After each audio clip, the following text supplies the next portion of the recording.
I'm Dwight Mihalicz, President of Effective Managers. I'm often asked to describe the differences between the terms accountability, responsibility, and authority. So thank you for joining me in the next few minutes where I would like to elaborate on that. The first point I want to make is that we are talking within the context of an organization. So we're not talking about societal definitions or even Oxford Dictionary definitions of words. What we are talking about is how we use words within a system, within an organization, to understand how we collaborate together. So having clearly understand definitions for these terms becomes really, really important.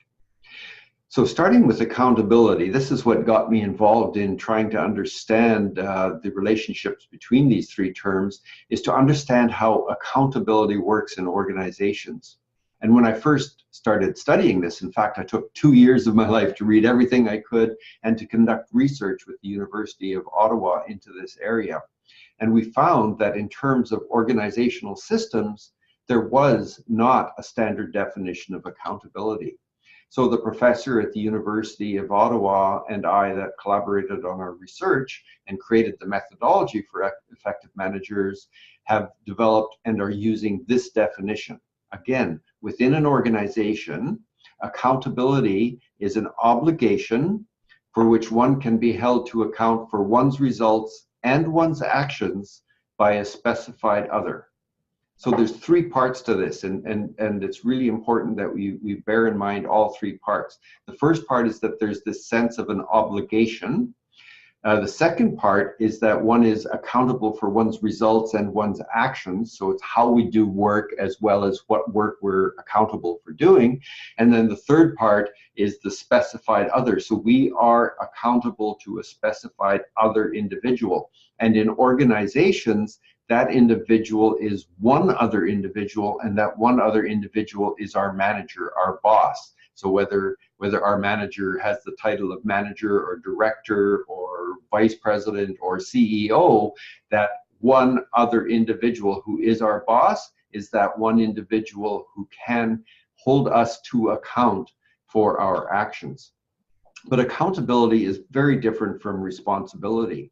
And unfortunately, in most organizations, accountability and responsibility are used interchangeably. They actually are used interchangeably. You'll often hear executives talking about responsibility when they mean accountability, or accountability when they mean responsibility, or in fact don't really think about differentiating the meaning of those two things. But it's important, and I'll come back to this in a couple of ways. Think about, I'll give you two examples. So think about when we get up from this meeting and you walk out the door and there's some litter laying on the floor outside the door. 3 or 4 people might walk past that litter and leave it laying on the floor. But you, because of your internal value set, feel that that's not right. You want a clean work environment. So you bend over, you pick up the paper, and you throw it in the trash. Now, you are not accountable for cleaning up litter in the hallway. You did that because of an inner sense of responsibility. It's your value set that drove you to feel that you should take some of your time to make the situation better for everyone in this department or in your organization. So you felt responsible to pick up that litter. The janitorial staff would be accountable. They are accountable to their manager to make sure that they keep the facility clean. So the janitor is accountable to another person for doing it. Your picking up that litter is because you feel responsible. You have that inner value set. Another example that can help demonstrate this is if you're sitting beside a colleague and you know PowerPoint very well, but your colleague doesn't know it very well. And you see them struggling. They've been working and they're trying to get PowerPoint to do something they know it can do, but they don't know how to do it. So rather than let that person suffer and waste time, you lean over or walk over to their desk, and in a few minutes you teach them how to use that feature of PowerPoint. Now again, are you accountable for providing help desk support for PowerPoint to your colleagues? No, the help desk, the IT departments, perhaps it's outsourced, but there is a single individual who's accountable for providing that support to people throughout the organization. You've, though, felt responsible. Your inner value set is that we will be doing better as colleagues. We can be more effective as colleagues if we work together and collaborate, and I help them out. So you felt a responsibility to do that work. So now I'm not saying that both aren't important. Both are very important, but it's important that we understand this differentiation, that accountability is my being held to account by my boss for doing certain things, and responsibility is that internal value-driven desire to do something because I feel it's important to do that. And we'll come back in a couple of minutes to show why this is important. One other point I want to make before we go there, though, is that we see through our research that organizations that have higher accountability are more effective. And in fact, as you can see in this slide, the correlation is very, very high, 0.67. 1 is a perfect correlation, 0 is random, so 0.67 in an organizational and social sciences is amazing. So it's very, very strong. So that leads us to then, in terms of organizations, how do we ensure that people feel accountable for doing work? And you may be thinking, well, most people in my organization are accountable, but are you thinking they're accountable, or are you thinking that they're responsible? And in fact, when we look more deeply into the factor of accountability in social sciences terms in organizations, we find that there are 2 dimensions of accountability. The first dimension is what I call felt accountability. And I believe this is quite closely related to responsibility. Felt accountability is how strongly do I feel accountable for doing good work in this organization. It's driven by my values, about my feelings in terms of what I should be doing with my time that I'm being paid by my employer to spend doing company business. So there, when we talk to managers, the benchmark tells us that 8.7 out of 10. So an A, I show an A+ here, that's actually an A, sorry about that. So an A, in terms of, if it were a term paper, that managers feel very, very strongly that they feel accountable for doing good work.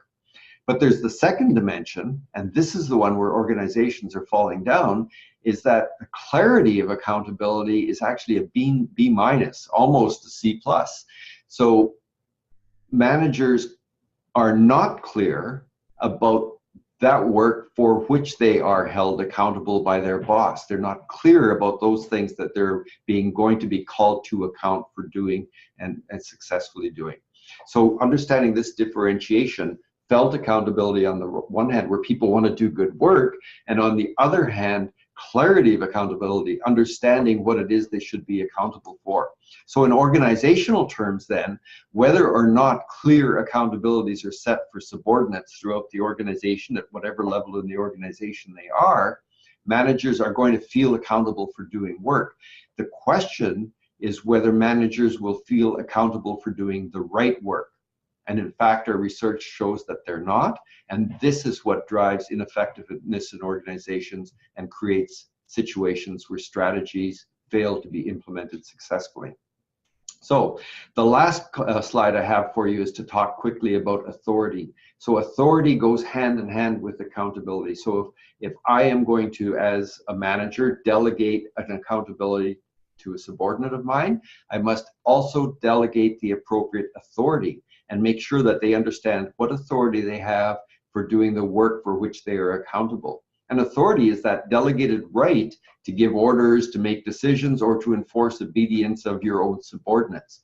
So very often in organizations, this clarity of what one has authority for creates big problems. So if you have a manager who doesn't feel they have authority to make decisions, things aren't going to get done. Or if you have a manager who feels they have the authority to make their employees do almost anything they want, will become overbearing and micromanaging, and will also not be successful. So getting this balance between the authority and the accountability is also very, very important.